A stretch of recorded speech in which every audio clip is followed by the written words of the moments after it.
지난 시간에 이어서 그 첫 번째 그 개개인으로서의 교회인 우리들의 정체성, 그리고 그 개개인이 함께 모인 공동체가 가지는, 이 개인이기도 하지만 공동체가 가지는 사명에 관한 이야기를 이어서 좀 나누어 보려고 합니다. 지난주에 나누었던 말씀들을 다시 한번 더 기억해 보겠습니다. 우리에게 베드로 사도를 통해서 주시는 첫 번째 정체성은 바로 택하신 족속이라는 겁니다. 우리가 택하신이라는 것에 포인트를 두고 말씀을 보았습니다. 그렇습니다. 우리는 선택되어진 존재들이라는 겁니다. 하나님의 그 놀라운 계획 아래 선택되어진 우리들입니다. 놀라운 사실은 그 수많은 시간 동안 하나님이 그 택하신 우리를 부르시고 구원하시기 위해 일하시고 역사하셨다라는 겁니다. 바로 그런 존재들이 여러분들이심을 잊지 마셔야 한다라는 겁니다. 또 다른 하나의 정체성은 왕같은 제사장이라는 겁니다. 특히 우리가 제사장이라는 단어를 통해서 보았던 것은 하나님께서 저와 여러분을 통로로 사용하시는 겁니다. 하나님의 구원을 베푸시기 위한 통로로 여러분들을 세우신 겁니다. 그리고 여러분들이 제사장으로서의 그 역할을 감당하는 겁니다. 근데 제사장인 우리를 왕 같은 제사장이다라고 부르고 계심을 또한 우리가 주목하는 겁니다. 놀라운 사실은 우리를 종으로 여기시지 않고 자녀로 삼으셨다라는 겁니다. 이전에 제가 수요일에 요한계시록을 강의한 적이 있습니다. 요한계시록 1장부터 마지막 장까지 쭉 묵상을 하면서 참 많은 은혜되는 말씀들이 있었습니다. 저는 그 말씀 중에 또 한 말씀의 은혜가 되는 기억이 보좌라는 것을 설명할 때였습니다. 보좌 위에 계신 하나님을 설명을 할 때 그 보좌 옆에 또 다른 보좌를 설명하고 있습니다. 성경은 우리의 신앙의 선진들은 그 하나님 보좌 옆에 있는 그 보좌를 보좌라고 번역을 하지 않으려 했습니다. 그래서 시트 말 그대로 의자 정도로, 자리 정도로 번역을 했습니다. 그 이유가 무엇이겠습니까? 그 경건한 신앙의 선배들은 감히 하나님의 보좌와 똑같은 보좌에 우리가 어떻게 앉을 수 있겠냐 하는 그런 마음 때문이었습니다. 근데 참 죄송하지만 그 선배들이 틀렸습니다. 성경은 분명히 하나님이 앉으신 그 보좌와 동일한 단어의 보좌로 기록을 하시고 그 보좌에 우리를 앉히시겠다라고 분명히 말씀하시는 겁니다. 하나님이 저와 여러분을 그렇게 보시는 겁니다. 우리는 하나님의 자녀입니다. 그 자녀된 건세가 가장 잘 나타나 보여지는 성경의 구절이 바로 그 구절입니다. 하나님이 앉으시는 그 보좌와 똑같은 보좌에 우리를 앉히시는 겁니다. 그렇습니다. 저와 여러분의 정체성이 이러하다라는 겁니다. 이제 오늘은 그 세 번째 정체성에 대한 이야기부터 말씀을 풀어보려고 합니다. 세 번째 우리의 정체성은 거룩한 나라라고 합니다. 여기에도 거룩한이라는 단어와 나라라는 단어 두 개 다 우리가 중요하게 봐야 될 것 같습니다. 여러분, 오늘 제가 질문을 던졌는데 거룩한이라는 단어를 만났을 때에 나름대로 여러분 뭐라고 설명을 하시겠습니까? 나름대로 설명을 해보셨습니까? 안 해보셨습니까? 아마 해보셨을 것 같습니다. 근데 여러분, 거룩한이라는 단어가 나올 때 여러분들이 가장 먼저 생각하셔야 하는 표현은 구별됨입니다. 하나님은 우리와 구별된 분이시죠. 그 구별된 거룩함을 가지고 계신 하나님이 그 동일한 거룩을 우리에게 요구하실 때는 우리가 구별되기를 원하시는 겁니다. 세상과 구별되기를 원하는 겁니다. 하나님을 믿지 않는 이들과 구별되기를 원하는 겁니다. 저와 여러분들이 그런 구별된 삶을 살고 그런 구별된 삶을 살 수 있다라는 것을 먼저 우리에게 말씀해 주는 겁니다. 또 나라라는 한 단어를 생각해 봅니다. 이런 나라라는 단어를 생각할 때는 통치라는 또 다른 한 단어를 하나 더 생각을 하는 겁니다. 여러분, 그런 겁니다. 우리는 두 가지 시민권을 가지고 있습니다. 이 땅을 살아가고 있으니 이 땅에서의 시민권자이기도 하지만 우리는 또 하늘나라의 시민권자라는 겁니다. 먼저 우리는 이 땅을 살아가는 이 땅의 시민들입니다. 그러니 이 땅에서 지켜야 할 것들을 여러분 잘 지켜내셔야 됩니다. 법을 잘 지켜내셔야 되고 또 우리가 살아가는 우리들의 공동체에서의 규칙들을 여러분 잘 지켜내셔야 됩니다. 모범이 되셔야 됩니다. 정말로 그리하셔야 됩니다. 더욱더 윤리적이셔야 되고 더욱더 도덕적이셔야 합니다.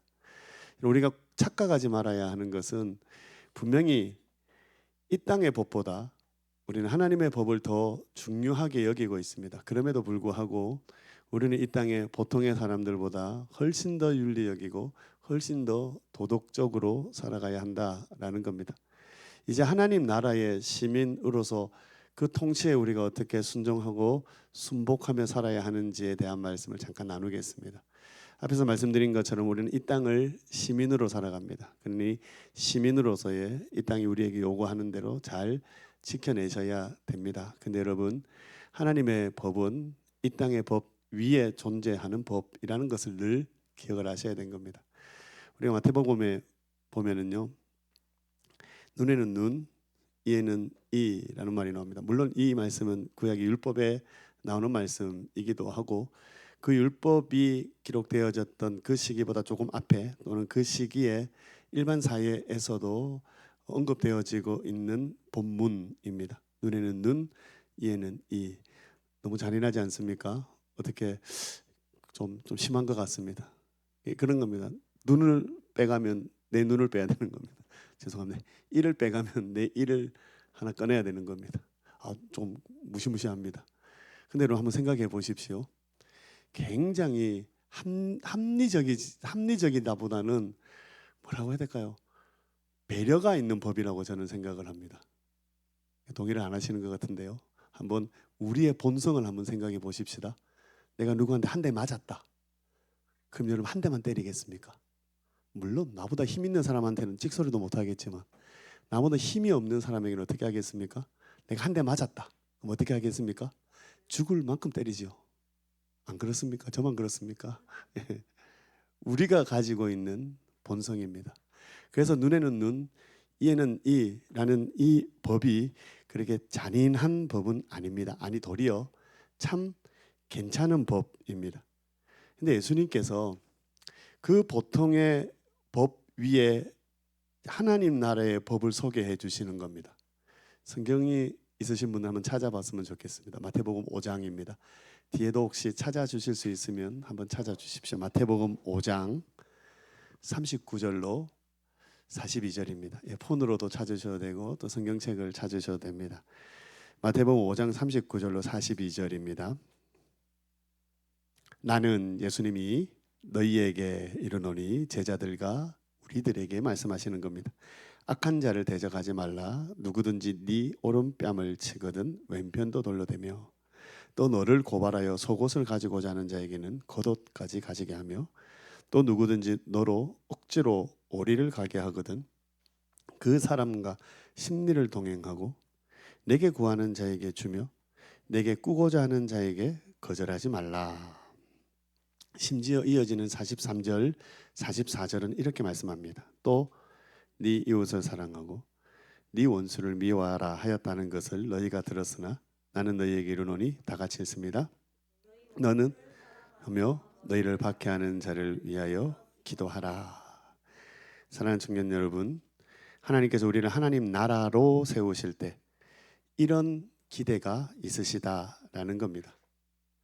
그럼 사실 이 말씀들을 쭉 읽으면서 이게 가능한 일인가 생각이 들어질 정도로 참 어려운 일입니다. 근데 보십시오. 하나님은 하나님의 나라로 우리를 부르시고 우리를 세우시고 우리에게 이것을 요구하시는 겁니다. 이걸 다르게 이야기하면 우리가 생각할 때는 이 일이 불가능하다 여겨질지 모르겠지만 하나님은 이 일을 가능하게 우리를 세우시겠다라는 겁니다. 내 안에 계신 성령께서 나를 감동시켜 주셔서 그 감동으로 이 일들을 해 나갈 수 있도록 해 주신다라는 겁니다. 굉장히 어려운 일입니다. 굉장히 어려운 일입니다. 제가 그 경험들이 많기 때문에 그렇습니다. 정말 원수 같은 사람을 위해서 기도해야 되는데 저는 제 스스로에게 깜짝 놀랐습니다. 기도가 안 되는 겁니다. 내가 목사인데, 그때는 물론 전도사였지만 내가 목회를 하고 있는데 정말로 미운 사람을 위해서 기도하는데 기도조차 되지 않는 겁니다. 그 사람한테 가서 내가 손을 내밀고 화해를 하는 것도 아니고 그 사람을 위해서 기도하는데 기도조차 하기 힘든 겁니다. 제가 전도사입니다. 제가 목사입니다. 물론 이런 일들은 쉬운 일이 아닙니다. 근데 하나님이 저와 여러분을 나라로 세우실 때는, 하나님의 통치 안에 우리를 초대하실 때는 우리에게 그런 기대를 가지시기도 하지만 그 일을 할 수 있는 은혜와 능력도 주신다라는 겁니다. 저와 여러분이 그렇게 하나님의 은혜 안에 있다라는 겁니다.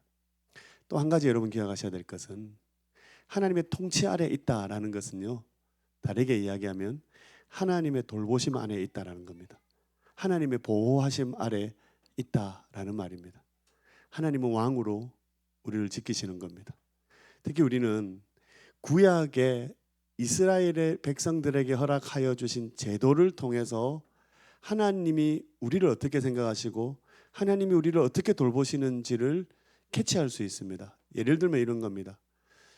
이스라엘이 왕이 세워졌지 않습니까? 이스라엘의 왕이 세워질 때 하나님이 그 왕들에게 기대하시는 바는 세상의 왕들이 세워질 때와는 다릅니다.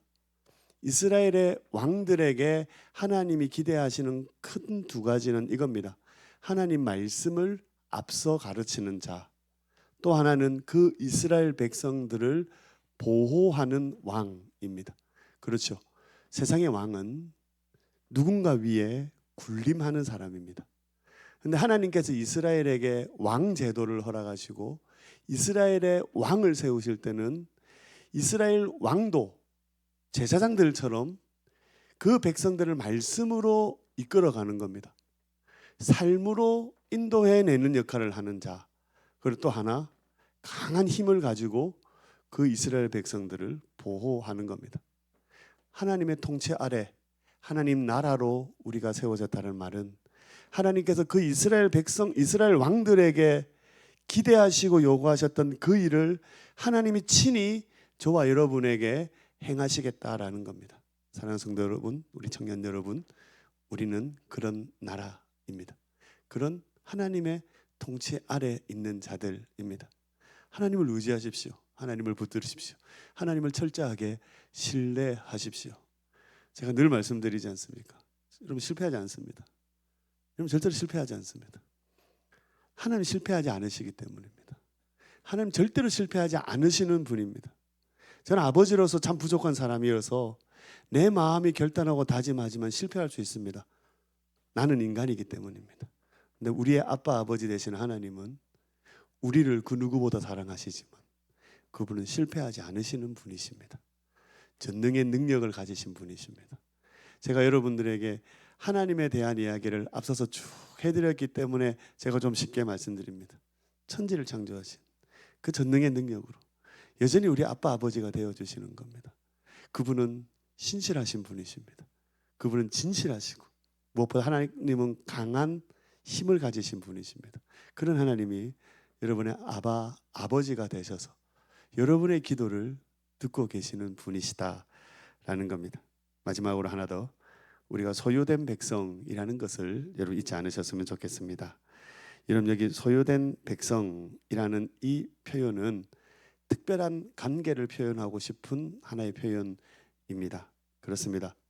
하나님과 나누는 그 사랑에 대한, 또 그 사랑으로 말미암는 관계를 표현하기 위한 하나의 표현입니다. 우리 기독교의 독특성이 있습니다. 하나님께서 한 사람 한 사람을 돌보시고 그 한 사람 한 사람과 교제 나누기를 원하신다라는 겁니다. 여러분 처음 사람 아담 기억하시죠? 그 아담을 하나님께서 하나님의 형상대로 창조하셨습니다. 하나님의 형상대로 창조하셨다라는 의미가 여럿 있겠지만 그 중에 하나는 하나님이 그 아담을 친구하고 싶으신 겁니다. 하나님과 아담과 친구로서 교제하고 싶으신 것이다라는 겁니다. 근데 정말로 하나님이 그리하셨습니다. 하나님이 그 아담을 위해서, 그 아담 때문에라고 표현한 게 맞을 것 같습니다.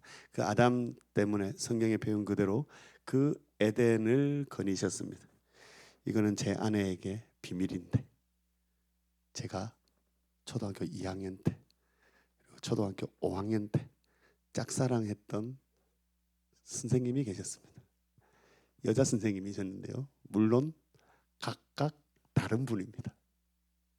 제 기억으로 그 선생님 눈에 띄기 위해서 그 선생님이 계시는 곳곳에 어슬렁 어슬렁 거렸습니다. 제가 기억이 잘 안 나는데 물론 2학년 때와 5학년 때의 작전은 틀렸습니다. 달랐습니다. 2학년 때는 무식하게 그 눈앞에 나타났지만 5학년 때는 그 선생님의 동선을 파악하고 그 선생님이 가시는 길에 먼저 제가 가서 어슬렁 어슬렁 거렸습니다. 너무 말도 안 되는 소리지만 제가 사실은 조금 전에 말씀드렸던 그 에덴을 거니신다라는 표현을 읽으면서 하나님이 우리를 향하신 그 마음이 느껴지는 겁니다.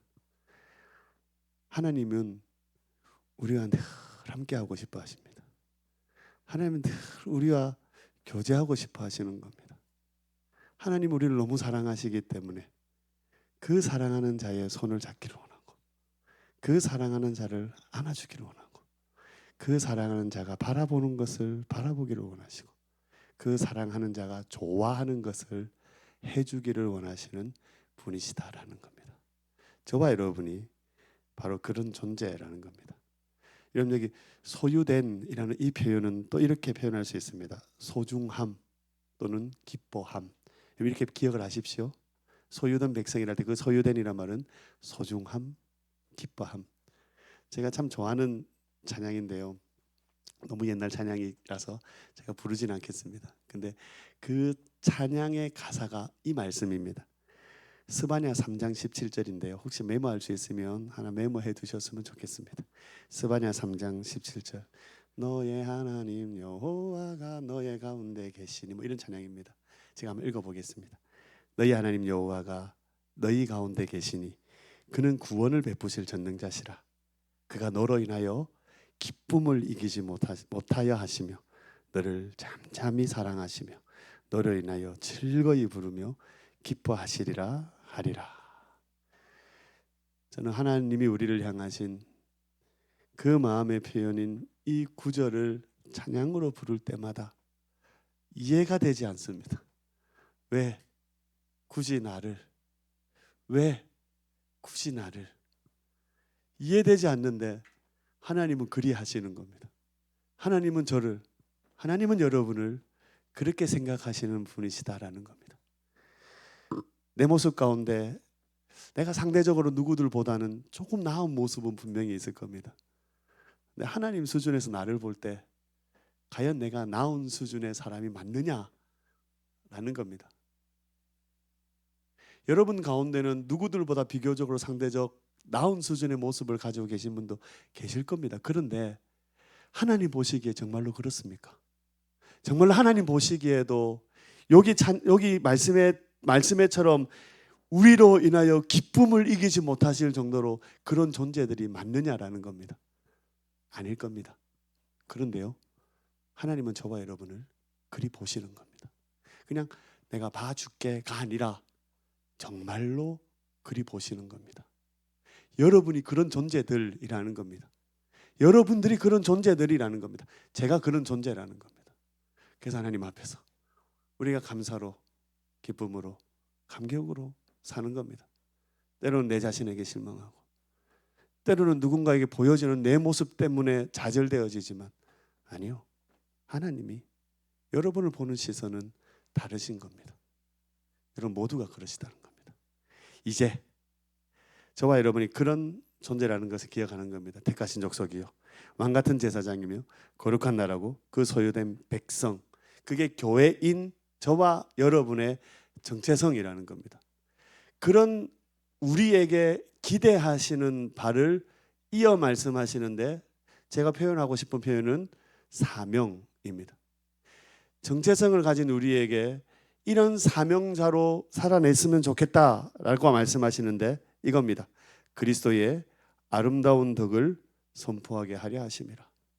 저와 여러분에게 그런 정체성을 허락하신 하나님께서 우리에게 기대하시는 바가 이거다라는 겁니다.